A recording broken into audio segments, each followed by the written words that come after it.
근데 실제로 한 회사에서 이 옵트아웃 방식을 적용한 뒤로 연금 가입률이 49%에서 86%까지 올랐다고 합니다. 자유를 침해했다고 할 수도 없는 게 그들에겐 거절할 자유가 있었고 비용을 들이지 않으면서도 저축률을 높인 좋은 넛지라고 볼 수 있겠죠.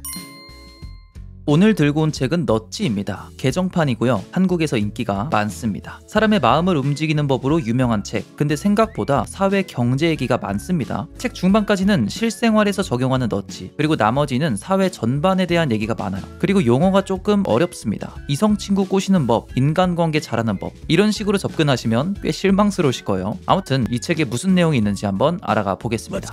넛지, 쿡 찌르다. 우리는 살면서 많은 선택을 해야 합니다. 그리고 때로 누군가의 선택을 유도하기도 하는데요. 근데 만약 상대방의 기분을 해치지 않으면서 내 마음대로 조종할 수 있다면 어떨까요? 이게 바로 넛지입니다. 넛지에는 전제 조건이 하나 있는데 바로 강요가 아니라는 점이죠. 그리고 넛지를 당한 사람은 스스로 한 선택이기 때문에 기분이 나쁘지 않습니다. 저자들은 이걸 지상자유주의적 간섭주의라고 부른다고 합니다. 네, 왜 이런지 모르겠어요. 그러면 넛지가 되게 나쁜 것 같잖아요. 상대방을 내 맘대로 컨트롤하는 거니까. 여기서 저자는 이렇게 얘기합니다. 넛지를 선하게 사용할 수 있다면 좋다.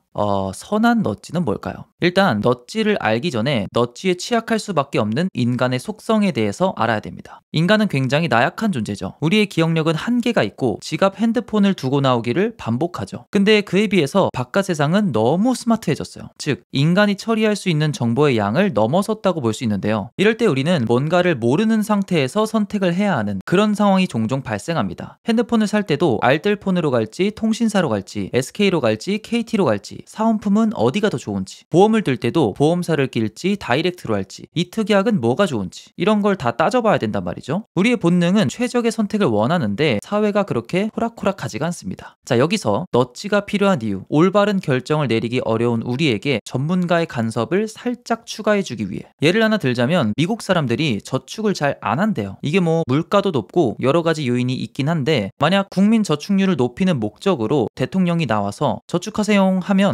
씨알도 안 먹히겠죠? 그래서 저자는 이럴 때야말로 넛지가 필요하다고 합니다. 뭐 이런 거예요. 국민들에게 연금 관련된 질문지를 가입할래 말래해서 가입시키긴 할 건데 싫으면 말어 라고 바꾸는 거죠. 이것을 옵트아웃 방식이라고 하는데요. 기본 설정을 ON으로 하고 원하지 않을 시 오프로 바꿀 수 있는 선택지입니다. 이거 뭐 별거 아닌 것 같죠? 근데 실제로 한 회사에서 이 옵트아웃 방식을 적용한 뒤로 연금 가입률이 49%에서 86%까지 올랐다고 합니다. 자유를 침해했다고 할 수도 없는 게 그들에겐 거절할 자유가 있었고 비용을 들이지 않으면서도 저축률을 높인 좋은 넛지라고 볼 수 있겠죠. 근데 사실 자유를 옹호하는 일부 자유주의자들은 이것도 나쁘다고 보긴 합니다. 유도하는 것 자체도 자유를 침해한다고 보는 거죠. 이 책이 미국 사회에 대한 얘기가 많아서 자유라는 가치를 많이 언급하는데 미국은 기본적으로 자유로운 경쟁을 지향하죠. 자, 그러면 무한한 자유는 무조건 옳은가? 저자는 그렇지 않다고 봅니다. 그러면 이 저자의 주장을 들어봅시다. 학교 급식장에서 음식 배열이 달라질 때마다 학생들이 먹는 음식의 종류와 양이 달라진다. 고전 경제학이 맞다면 여기서 고전 경제학은 인간에게 자유를 주면 알아서 합리적 판단을 한다 입니다. 본질은 그대로이고 배열만 달라졌는데 왜 결과가 달라졌냐? 즉 인간은 환경의 영향을 받는다는 거죠. 그렇기 때문에 학생들에겐 더 좋은 영양사의 간섭이 필요하고 사회 모든 곳엔 이런 좋은 영양사 같은 사람들이 필요하다 라는 겁니다. 책에선 이 영양사를 선택 설계자라고 표현하는데요. 샐러드를 앞에다 둘지 뒤에다 둘지를 선택하는 사람입니다. 그리고 이 선택 설계자에게 가장 필요한 덕목이 넛지인 거죠. 그래서 저자는 말합니다. 가장 좋은 넛지는 올바른 선택지를 간소화시켜주는 것이라고. 당신이 보험사 직원이라면 무한한 선택지를 줄 게 아니라 그 고객에게 최적화된 선택지를 만들고 그걸 쉽게 설명해줘라. 환경을 진심으로 생각한다면 환경보호를 외칠 게 아니라 인간의 손실 회피 편향을 이용해 비닐봉투 이용 시 50원을 추가하는 전략을 활용해라. 투표율을 높이고 싶으면 사람들을 혼내지 말고 그 집 주변에 투표장을 많이 만들어줘라 라는 겁니다. 즉 인간의 이성적인 판단에 기대지 말고 환경을 만들어주라는 거죠.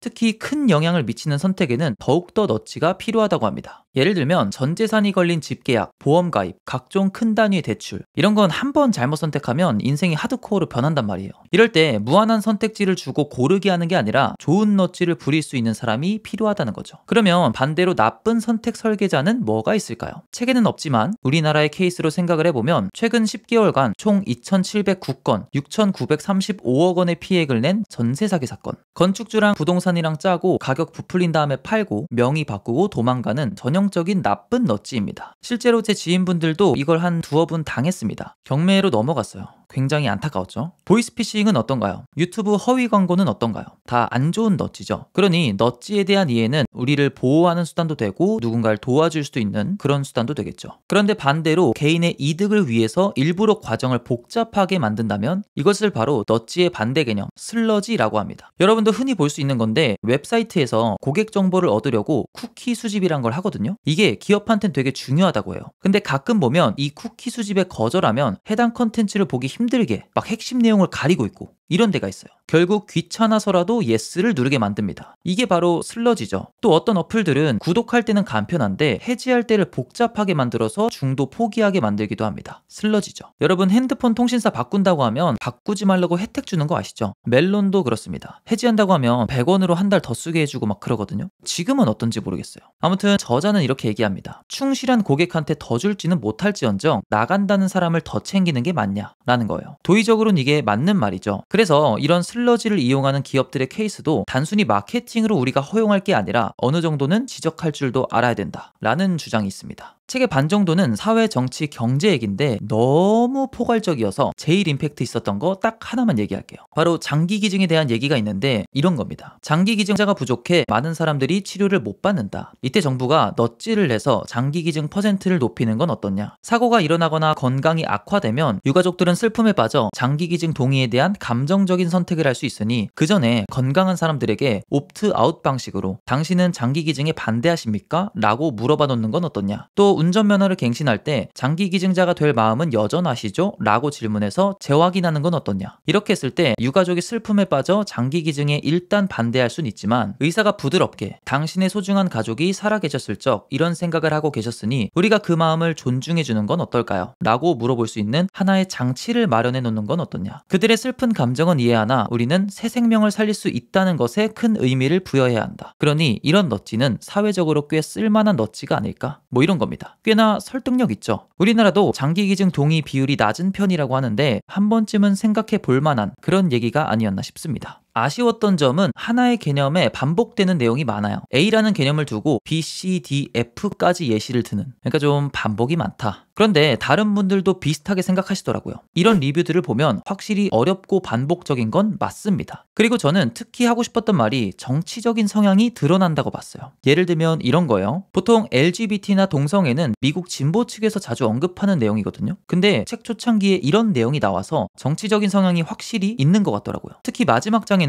자신들의 주장에 타당성을 부여하는데 이게 저는 무슨 대선 토론 같더라고요. 예를 들면 이런 식입니다. 나는 이렇게 생각해. 근데 네가 만약 반박을 한다면 이러해서 내 말이 조금 더 맞을 듯? 이런 식이에요. 그러니까 주장 3에 타당성 부여 7 정도. 굳이 그럴 필요가 있었을까? 마치 찬반 토론을 보는 느낌이었습니다. 전편의 쇼펜하우어 책은 에세이 형식이라 크게 내용이 없다고 했는데 넛지 개정판은 알 게 너무 많아서 어려웠습니다. 이런 표현은 좀 어렵더라고요. 아무튼 생각보단 거시적인 관점의 책이었다. 정리. 우리는 선택 설계자의 영향을 받고 나 또한 선택 설계자가 될 수 있다. 그러니 선한 넛지를 부릴 수 있는 사람이 되어야 한다는 교훈을 주는 책. 하지만 절반 정도는 전공 서적을 읽는 듯한 그런 느낌이 드는 책이었다 라고 볼 수 있겠네요. 우리의 삶에 후회와 불안이 가득한 이유는 한 번 지나간 선택을 돌이킬 수 없기 때문입니다. 하지만 우연히 마주친 인연이, 우연히 마주친 자연 경관이 그렇게 아름답게 보이는 이유는 어쩌면 다시는 마주하지 못할 찰나의 순간이기 때문이 아닐까 싶습니다. 좋은 선택은 좋은 선택 설계자에게 맡기고 후회하지 않는 지금 이 순간의 행복감도 챙길 수 있는 여러분들이 됐으면 좋겠습니다. 어땠나요? 이 책 좋은 책인가요? 나쁜 책인가요? 어떤 반박도 좋으니 여러분들의 생각을 댓글로 남겨주세요. 다음엔 더 좋은 책 들고 올게요.